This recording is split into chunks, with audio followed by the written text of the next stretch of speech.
Coba deh, lihat smartphone di tangan kalian sekarang. Kelihatannya biasa aja kan? Tapi di dalamnya, di dalam aplikasi peta digital yang kita pakai tiap hari, ada rahasia alam semesta yang luar biasa gila. Serius, rahasia yang kalau aja kita cuekin, dunia modern kita ini bisa ya ambruk total cuma dalam 24 jam. Jadi misteri apa sih sebenarnya yang ngumpet di Google Maps kita? Pernah nggak sih kalian pesen ojol? Udah nunggu lama, drivernya malah nyasar ke kompleks sebelah. Atau lebih parah, beda kota. Kayak pesan di Jakarta, dia malah ke Bekasi. Nyebelin banget kan? Nah, sekarang coba bayangin. Rasa sebel dan frustrasi kecil itu tiba-tiba jadi bencana skala global. Dan inilah kuncinya. Kejadian nyasar tadi itu bukan karena sinyal jelek atau aplikasinya error loh, tapi itu adalah pertarungan.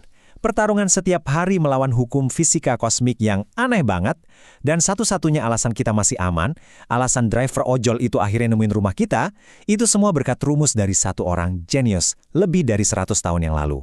Yap, Albert Einstein. 11,4 kilometer. Coba inget-inget angka ini. Karena tanpa koreksi dari teorinya Einstein, setiap hari lokasi kalian di Google Maps itu bakal meleset sejauh itu. Bayangin, pesawat bisa salah mendarat, kapal bisa nabrak karang, dan ya seluruh sistem navigasi global kita bakal hancur lebur. Oke, jadi apa sih yang sebenarnya terjadi di atas kepala kita? Anggap aja ini kayak duel kosmik, pertarungan epik antara dua kekuatan raksasa yang nggak kelihatan. Dan yang mereka acak-acak itu bukan hal sepele, mereka mengacaukan waktu. Ya, waktu itu sendiri. Di sudut merah kita punya kecepatan, dan di sudut biru kita punya gravitasi. Dan inilah nama resmi kedua petarung kita. Relativitas khusus, ini jagoannya kecepatan, melawan relativitas umum, si raksasa gravitasi. Lucunya, dua-duanya ini anak dari Einstein. Dan ironisnya, mereka ini justru saling baku hantam di dalam satelit GPS kita. Oke, kita bahas petarung pertama dulu ya. Kecepatan. Aturannya tuh aneh tapi nyata. Semakin lo ngebut, semakin lambat waktu berjalan buat lo. Nah, satelit GPS itu kan nggak diem aja. Mereka tuh ngebut banget, mengelilingi bumi dengan kecepatan 14.000 km per jam. Gila kan? Nah, karena kecepatan super gila itu, jam di dalam satelit itu jadi lebih lambat dibanding jam tangan kita di bumi. Setiap hari, kecepatan ini seolah-olah mencuri 7 mikrosekon dari waktu si satelit. Duar! Pukulan pertama dalam duel ini berhasil bikin waktu satelit jadi ketinggalan. Tapi tunggu dulu. Ada petarung kedua yang siap balas dendam, gravitasi. Aturannya beda lagi nih. Semakin jauh lo dari tarikan gravitasi yang kuat kayak bumi, waktu malah berjalan lebih cepat. Nah, satelit GPS itu kan ngorbitnya tinggi banget, 20.000 km di atas kita. Di sana tarikan gravitasi bumi itu udah lemah banget. Dan pukulan balasan dari gravitasi ini, jelek, telak banget. Karena gravitasinya lemah, jam di satelit malah jadi ngebut, jauh lebih cepat. Setiap hari, jam mereka itu maju sebanyak 45 mikrosekon. Wow! Oke, sekarang suasananya makin tegang nih. Di satu sisi, kecepatan bikin waktu jadi lambat. Di sisi lain, gravitasi malah bikin waktu jadi ngebut. Jadi, siapa yang menang? Yuk, kita hitung-hitungan. Dan ini dia hasilnya. Coba lihat deh, duelnya bener-bener nggak seimbang. Efek gravitasi yang nambah 45 mikrosekon itu jauh lebih kuat daripada efek kecepatan yang cuma ngurangin 7. Matematika nggak pernah bohong, guys. Pemenangnya udah jelas banget.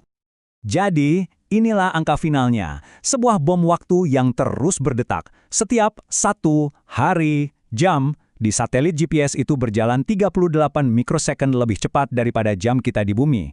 Yap, pemenang duel kosmik ini adalah gravitasi.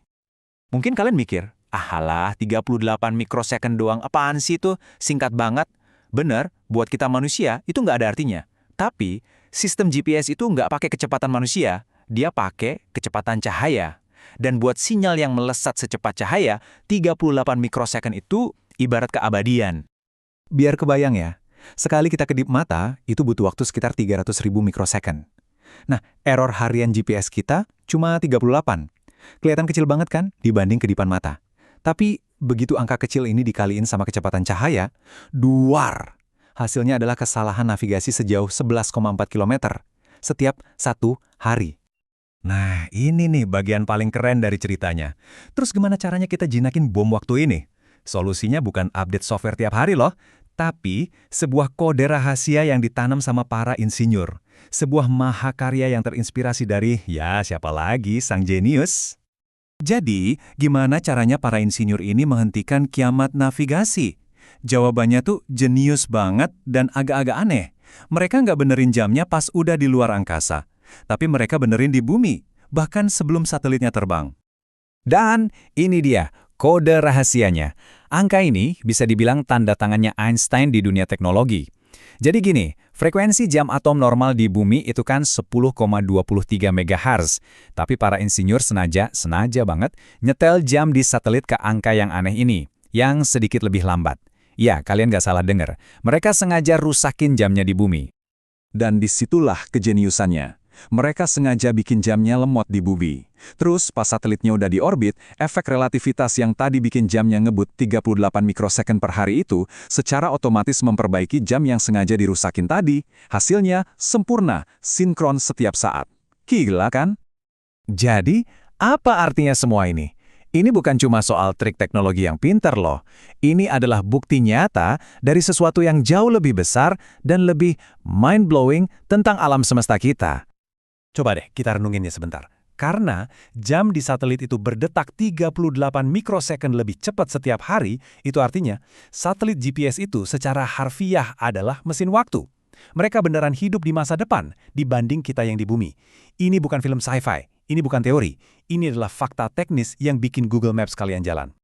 Jadi, kenapa ini fakta paling keren sedunia? Pertama, ini bukti nyata yang kita pegang tiap hari kalau ruang dan waktu itu bisa melar dan melengkung. Kedua, artinya ada 24 mesin waktu beneran yang terbang di atas kepala kita sekarang juga. Ketiga, ini nunjukin kalau alam semesta itu presisi banget. Dan terakhir, ini nunjukin kalau dunia modern kita yang canggih ini ternyata bergantung sama fisika yang kedengarannya gila. Dan semua ini ninggalin kita dengan satu pertanyaan besar. Kalau waktu aja, sesuatu yang kita kira paling pasti di dunia ini, ternyata bisa melambat, bisa ngebut, bisa melengkung, kira-kira realitas fundamental apa lagi ya yang sebenarnya belum kita pahami sama sekali? Coba deh pikirin itu, pas nanti kalian buka Google Maps buat cari jalan pulang.